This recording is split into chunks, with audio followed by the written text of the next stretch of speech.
ministro da Economia, Paulo Guedes, afirmou que o governo estuda liberar recursos para o FGTS para aquecer o cenário econômico.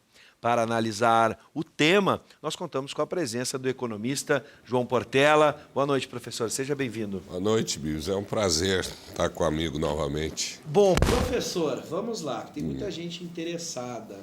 Deixa eu pegar o microfone que a gente já resolve esse problema na hora. Bom, palavras do ministro, tá? Vamos ver se são palavras da salvação. Assim que forem aprovadas as reformas, entre as quais a da Previdência, né? E é legal que ele já fala em reformas, eu acho que esse detalhe é muito importante. Ele não fala só na reforma da Previdência. Pode haver a liberação de recursos do FGTS dos trabalhadores depositados em contas inativas e ativas. Essa medida pode aquecer a economia de fato, professor, ou sem as reformas que o governo pretende aprovar, não traz efeito nenhum no cenário econômico. Sem as reformas é um paliativo. Tá. Porque esse montante você vai injetar na economia, ele vai trazer o efeito naquele período ali em que o recurso foi injetado. Então, vamos dizer, você libera esse mês, né? Naquele montante vai haver algum efeito que também não é muito significativo. Sim. Na verdade, nós precisamos retomar a confiança no país e, consequentemente, os investimentos. A única maneira do país sair da recessão em que ele se encontra já há quase 4 anos, né, é retomar os investimentos. E para retomar os investimentos, nós precisamos de confiança. E para adquirir confiança, nós precisamos de equilíbrio nas contas públicas. E para ter equilíbrio nas contas públicas, nós precisamos de uma reforma da Previdência, nós precisamos de uma reforma tributária e de alguns outros ajustes que a nossa economia precisa, principalmente com segurança jurídica e tantos outros que ainda precisamos melhorar e aprimorar. Bom, vamos agora imaginar essa possibilidade. Nesse cenário, reformas aprovadas e aí o governo libera o saque das contas ativas também, tá? Para quem pode investir, dá para a gente pensar qual seria a melhor opção? Eu fico imaginando duas situações, né? A gente tem muitos inadimplentes no Brasil, a dívida está grande. Esse recurso, para alguns, vai servir para pagar alguma dívida. Outros podem pensar em investir. Vamos rememorar o nascimento do FGTS. Sim. 1968, o governo acaba com a estabilidade, que a pessoa tinha estabilidade, inclusive o CLT. Hoje a estabilidade é só do servidor público e o servidor público não tem fundo de garantia. E aí o governo dá o fundo de garantia como uma segurança pela perda da estabilidade. O Fundo de Garantia cumpriu 2 papéis nesse momento.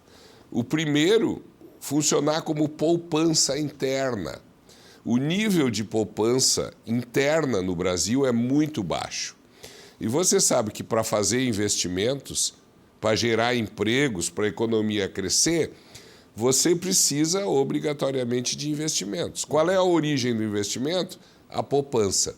Sim. Se nós não temos poupança interna, o que nós temos que fazer? Ir buscar a poupança externa de outros países. Só que isso tem que ser pago, tem que ser devolvido, gerando uma dívida externa que recai sobre o país, com pagamento de juros e etc. Então, naquele momento, o governo criou o FGTS como um grande fundo de poupança. Digamos assim que obrigando o trabalhador a poupar 8% do seu salário mensalmente. E para que, no momento em que ele fosse demitido, ele tivesse uma segurança para sobreviver algum tempo até conseguir o outro emprego. Então, esta é a finalidade do FGTS. Por isso que ele não é liberado, a não ser quando você é demitido por justa causa. Né? Desculpa, quando você é demitido sem justa causa. Né? Exatamente porque ele é uma poupança. Né? O grande problema dele é que ele é uma poupança administrada pelo governo, então rende muito pouco. Né? De repente, se fosse uma poupança administrada por algum fundo de investimento, renderia muito mais para o trabalhador. O rendimento dele é insignificante. Mas ele financiou, por exemplo, todo o sistema habitacional brasileiro, desde a época do BNH, é financiado com recursos do FGTS. Estradas, escolas, postos de saúde, rodovias, Itaipu, isso tudo já teve financiamentos dos recursos do FGTS. Sim. Então, ele é um grande fundo de poupança, né? Caso a reforma da Previdência venha a ser aprovada ainda nesse primeiro semestre, este ano eu considero um ano perdido, né? Se ela for aprovada nesse primeiro semestre, nós poderemos começar a sentir efeitos positivos no primeiro semestre do ano que vem, né? Então, esse ano realmente está perdido. O governo vai estudar alguma forma de liberar recursos do FGTS para dar uma aquecida na economia.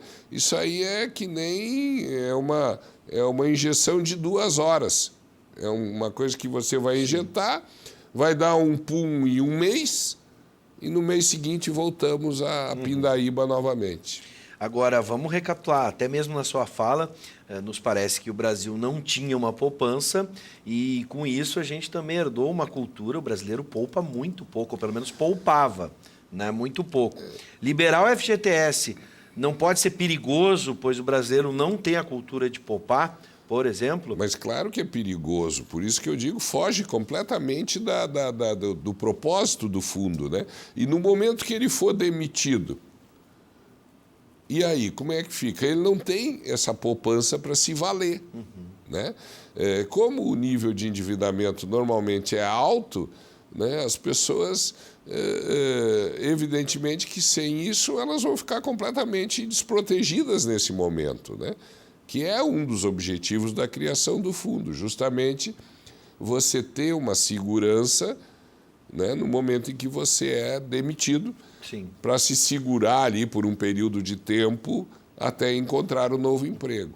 Então, eu acho isso bastante temerário, né, e que pode causar um problema muito maior. Enfim. Dá para a gente interpretar, é possível essa interpretação, não digo que é a única, mas é possível essa interpretação de que a declaração do ministro pode ser uma cartada para a população aderir, né, apoiar de forma ainda mais contundente a reforma da Previdência, na medida em que ele atrela uma situação a outra?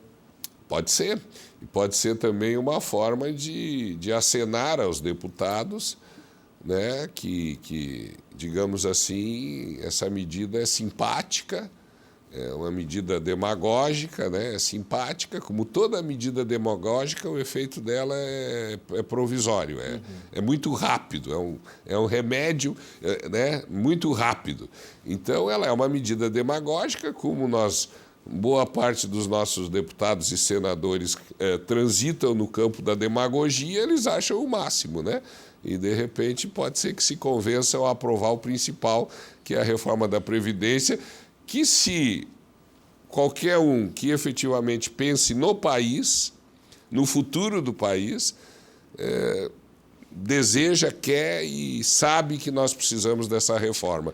Agora, o sujeito que tem algum interesse pessoal específico ou que não pensa no país, não é que não pensa no país, ele provavelmente tem um interesse, né, faz parte de algum grupo privilegiado e tal, ele se posiciona contra.